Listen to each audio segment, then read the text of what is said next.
أهلا بكم أعزائي المشاهدين والمشاهدات في مصر والوطن العربي الكبير، من الخليج العربي المحيط الأطلنطي.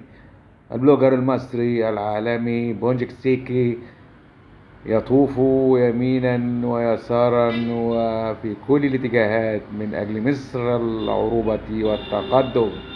أعزائي المشاهدين والمشاهدات، موضوعنا اليوم هو المتحف المصري الكبير.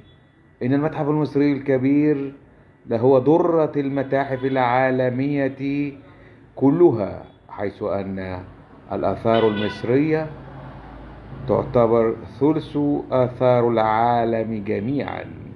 نعم، إن وزارة السياحة والآثار المصرية من الوزارات المندمجة حديثا، والتي نضع عليها آمالا كثيرة في الدخل القومي الوطني في عصرنا المعاصر، وهكذا الحياة.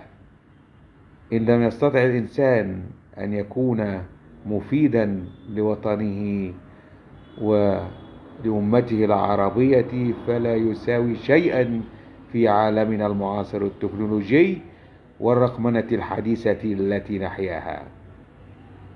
إن المتحف المصري الكبير القادم إلينا في نوفمبر في افتتاحية نتمنى أن نكون على مستوى المسؤولية الملقاة على عاتقنا جميعا في جمهورية مصر العربية، وبخاصة وزارة السياحة والآثار المصرية، فإننا يجب علينا أن نكون أكثر إدراكا، لأن المتحف المصري الكبير منذ 25 عاما يباني التفكير من يونسكو على تدشين هذا الموضوع. كان في عهد الدكتور زاهي حواس، وزاهي حواس كدكتور ألمعي وبراق وجميل الوجه ويخطف الألباب في كلامه عن الآثار المصرية، ولكنه يلتزم في جوهرة توت عنخ آمون.